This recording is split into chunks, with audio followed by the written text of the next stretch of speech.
bienvenue pour cette émission de Déclencheur. La photo, comme vous ne l'avez jamais entendue.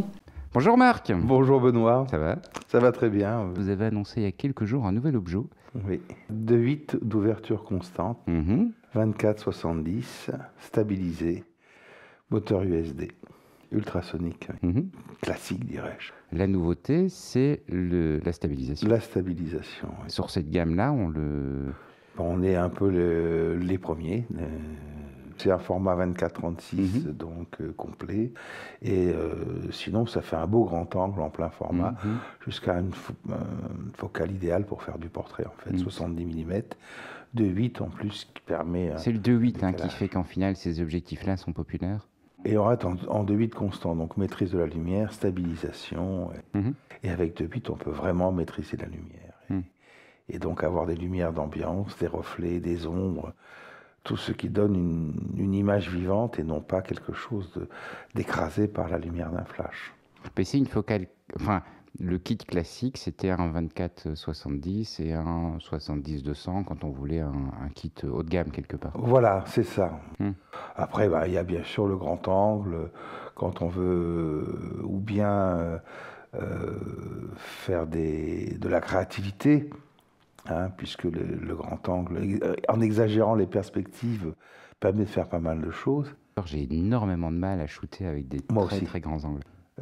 Quand j'avais une vingtaine d'années, j'avais du Pentax Spotmatic. Et le jour où je me suis acheté un Flectogon 4 de 20 mm, j'étais fou J'étais fou de joie et j'ai fait plein de trucs, quoi. Mais bon, je me suis rendu compte que ça lassait. Et puis un beau jour, j'ai trié toutes mes photos et je me suis rendu compte systématiquement que mes meilleures photos étaient faites avec un 50 mm et un 135. C'est un passage obligé. Aujourd'hui, il y a des optiques, je ne veux pas faire de la pub à un autre fabricant coréen, mais qui fait des objectifs d'un prix tout à fait modeste et accessible. Et qui permet aux jeunes de passer par ce pont obligatoire. On doit passer par là, c'est sûr. Donc, oui, 24 mm.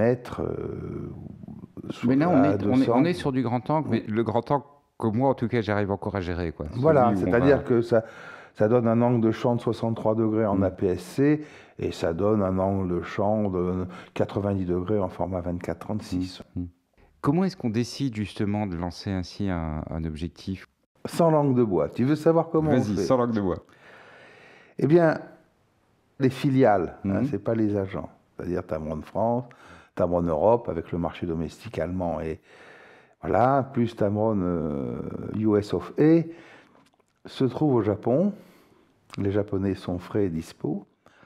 Nous, on a plus ou moins du décalage horaire. Ça se passe sur une semaine. On a une demi-heure pour visiter Tokyo, acheter à la petite copine un tablier, voilà.